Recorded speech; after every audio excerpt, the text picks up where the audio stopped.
Hi, everybody. Today, what we're going to do is focus on Goffman's roll distance piece. And this is something that we talked about earlier in the semester. So I thought we could bring it back now and kind of, look back at it, but also kind of get into it a little bit deeper. It's one of my favorite pieces that he wrote. And I think there's always a lot of interesting insight in this piece that people kind of overlook or really don't dig into. So that's what we're doing today.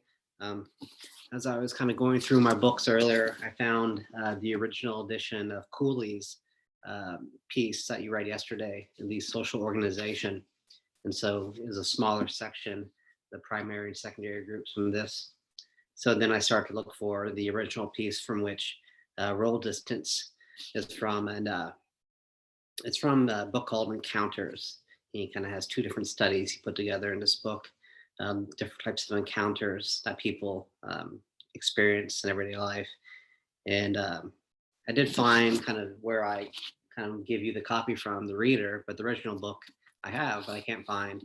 My wife recently reorganized the bookshelf and without my permission, so I don't know where it is. So nevertheless, I thought it was interesting to see kind of the original text back in the day for Cooley's piece, and now we can get into a more recent piece by Goffman. And so again, think back to the lecture we did on the 6th of October, and looking at roles in action, and basically how, kind of looking at that micro level, the individual and the role, and when the two come together to produce action, from that you start to build reality from the bottom up. Now, the reality being built from the bottom up again kind of ties into a shared understanding of the situation, a shared definition of the situation. And that involves not only kind of the larger situation and how it plays out, but also the kind of role taking in the situation. So you kind of have the rules of the game, but also kind of who you are in relation to other people when you're playing the game. So, often, you can use analogy of sports, so you kind of step into the situation, you understand the rules of the game, but depending on your position on the team, if you're a goalie versus a forward in soccer, or if you're a pitcher versus a catcher in softball. So depending on your kind of position on the team, you not only have kind of the role of playing the game as a whole, but you kind of roll within the game itself according to your position and how you relate to other people on your team. So that's what you were kind of looking at there. We start to build the reality when we kind of share the rules of the game and we play by those rules. And the playing itself, we can call the role making, is when you're playing the role in relation to the definition of the situation and other people involved as well. So that was kind of the main piece that we take away from that reading and that lecture. And kind of getting back to that, they dug a little bit deeper to look at when you're taking on a role, their cognitive and emotional aspects when it comes to the role taking. And basically, the cognitive aspects is you're aware when you step into the role, and the knowledge that comes with that awareness is basically what you're supposed to do, what you're not supposed to do in the role. So that's kind of the cognitive piece, recognizing you're in the role and kind of understanding what you're supposed to do, what you're not supposed to do in this role. And then the emotional aspects are basically kind of the expectations of the emotions you're supposed to be presenting or perhaps not presenting, and then how you kind of navigate those expectations. And this ties into the emotional labor. Do you have to kind of build yourself up or kind of hold some things back? And that kind of ties into the emotional aspects of the role. So then we got into the idea of roll distance. So here, basically, just to remind ourselves, roll distance kind of relates to another concept of role embracement. Role embracement is when one becomes one with the role in which they find themselves. So basically, Goffman talked about people become engrossed in the role. You can't separate the role from the person. The two are just one. And here, I kind of use examples of waiters waiting tables masterfully. And basically, if you ever gone out to eat, you just kind of see somebody and you're like, wow, like they're doing their job. They're really kind of engrossed in it. And and you can't separate the two. At that kind of moment in time, the person and the role are one. And Goffman's kind of famous in the role distance piece, using the metaphor of the merry-go-round to kind of illustrate this. So if you look at a merry-go-round on a playground, and you see a kid who's really involved. So they're on the bars, just hanging on for dear life, and they're so kind of in the moment.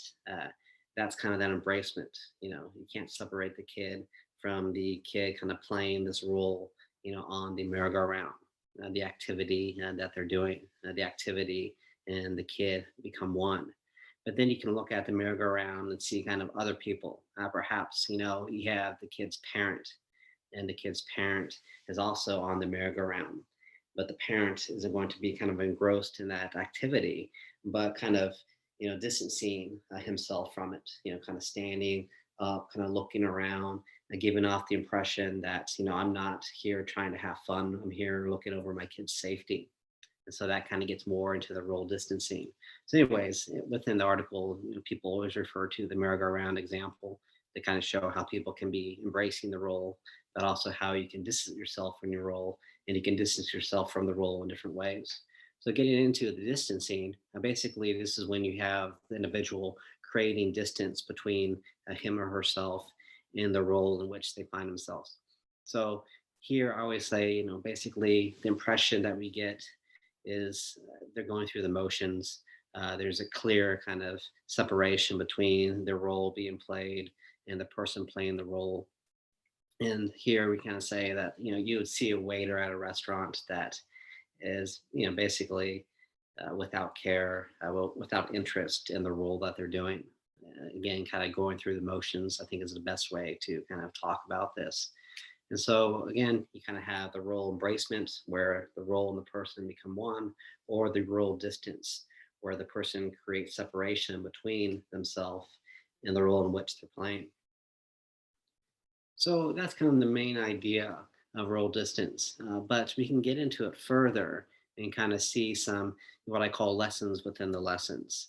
And so, three of these kind of lessons within the lessons, we could say one is it really does highlight free will and agency. So, getting back to kind of the sociological, social psychologists, yes, to look at social structures, such as the situation, such as the rules of the game attached to the situation that kind of guide what people do. But also, they want to highlight that free will and agency.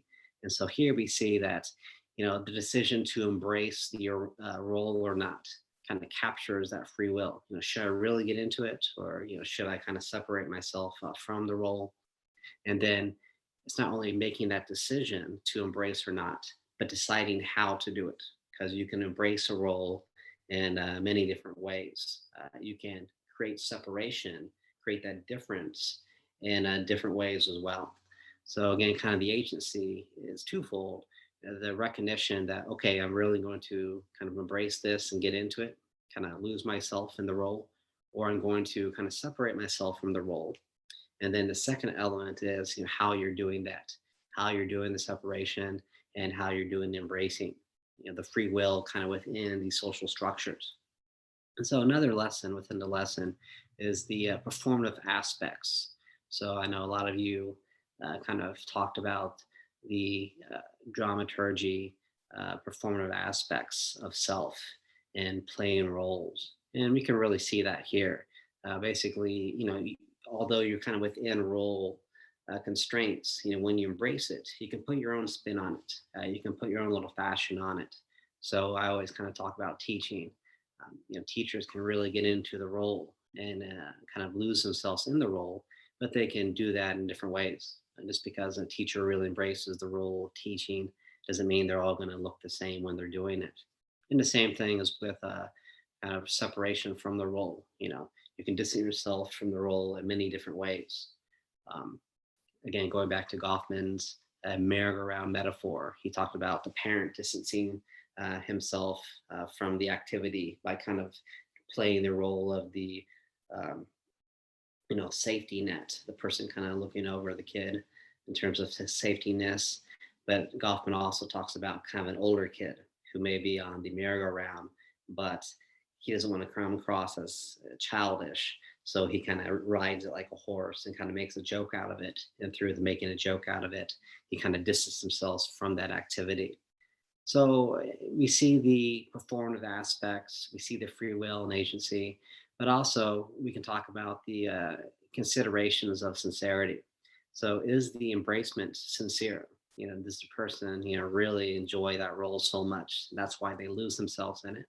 Or perhaps is the embracement of a role insincere? You know, they really look like they're into it, but perhaps emotionally speaking, they're not. Or perhaps cognitively speaking, they're not really into it, but nevertheless, their action gives off that impression.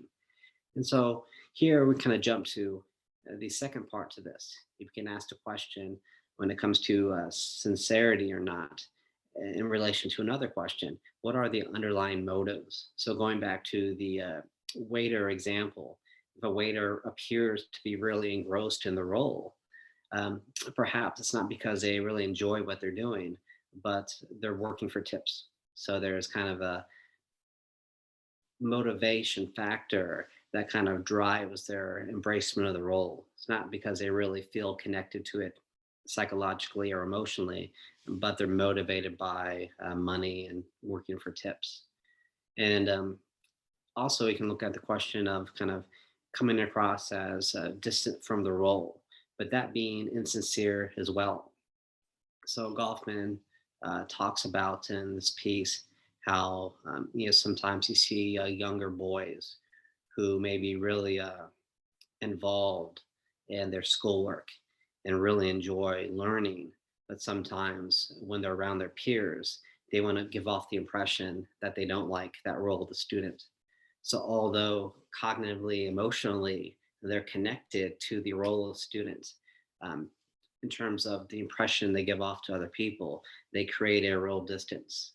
And so people wouldn't guess that you really care, that you really are interested, because you're giving off the impression that you don't care. You're too cool for school. But in reality, that role distance is insincere. And what's real is your cognitive and emotional connection to the role of being a student and learning.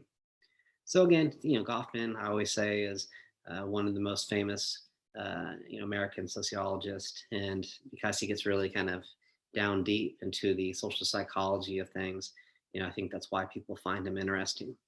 So we'll leave that there for today, and for the next piece, we'll be looking at some more symbolic interactionism by kind of looking at the performative aspects of engagements, kind of marriage proposals, as a performance. And so to me, it's just an interesting piece to look at and kind of see it through that symbolic interactionist lens. So I'll leave that there for today. So as always, if you have any questions, let me know.